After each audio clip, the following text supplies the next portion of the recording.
The question in every verse in that poem is very beautiful. It's in Malayalam actually, this poem. It says, every verse ends with the line, did he become Mrityunjaya because she is Nitya Sumangali, or did she become Nitya Sumangali because he is Mrityunjaya? She married somebody who will never die, so she'll always be a Sumangali, or he married somebody who is eternally going to be a Sumangali, so he became Rityunjaya. So that idea of who is greater between them, we will never know. But that idea comes just as a rahasim over here, saying, Amma, all time is in your hands. This is Mahakaleshwari. The idea that this is Kali Upasana that he puts in over here. Kali Upasana is not just a goddess who has a tongue sticking out at her audience. It is the idea of a goddess who is beyond any time. Time has no effect on her. Time is an ornament in her hands. And that ornament is just something that she plays with. You all know that very famous story of Abhirami, the goddess Abhirami.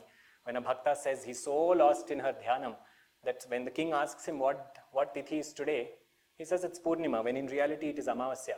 And that night he's asked, saying, if it is truly Poornima, we will see Poornachandra today in the sky.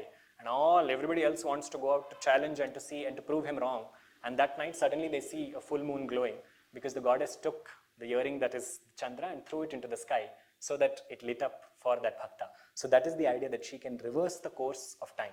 She can change the course of time when a Bhakta asks. She can change the course of time even when it comes to her husband, because she is Shivasya Sahaja Dhruva.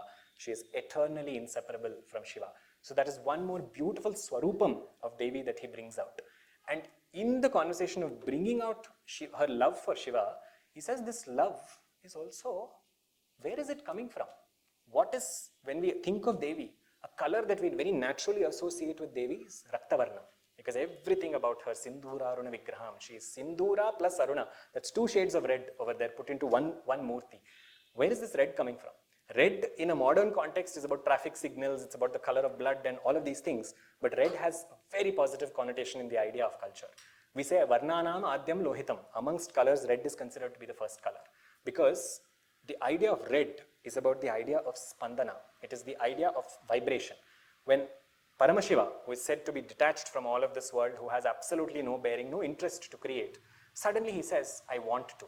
That I wanting to do something is red. Red is the color of life. That life becomes Shakti. So when does he want to create? Shambhu creates only when he has compassion. When he feels that, oh, I want to engage. Ekoham bahusyam, Upanishad.